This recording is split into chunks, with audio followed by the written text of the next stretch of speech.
پلار می زما مور ته وی چې د دې انګورو د لاس پس اخلي نه او کو دی واغستل نو پما به طلاقي او طلاقي دو پیری دا خبره تر کړي واوري ښا مطلب د خبره دا دی چې وزیره به تکړه وا او مولانا صاحب زما پلار زما وې دوه خزې دي زما پلار زما مور ته دا خبره کړي چې د پلاني انګور د لاس کو دی یا پیالې اوبه واغستې یا چې واغستله ورڅه دې وکړه نو تو په ما طلاقي نو مولانا صاحب صبر کوو هلکه ښځې زموږ د پښتنو دا ښځې دي والله یا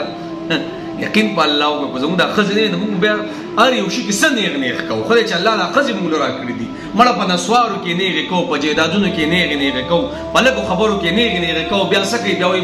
وایي د کتاب ګوټ ولو وګوره نو جنابو خبرې ډېرې او سر یو کو چرته ستاسو د والد صاحبو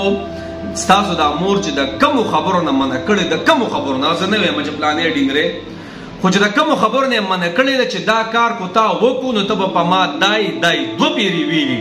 مړی کو 2000 کاله پسم مثال کې طور پر 2000 کاله پسم ستاسو والدې صاحبې ستاسو د دغې ښځې د لاس نه صوبه وغیره څه واخیستل که نه څنګه چې ستاسو پلار الپاس ویلی دي نو جناب 2 طلاق وشي ښه بیا 1 طلاق شته یعنی 3 کالتوس دي 2 وړزول 1 شته نو پام کوه وګوره چې ماشې له ګوتې وی نه سي ښه داسې ټولو ته زه وایم د الله بندګانو دا نازکې خبرې طلاق خبرې مه چیړئ بیا پکې ګوره هېڅ نه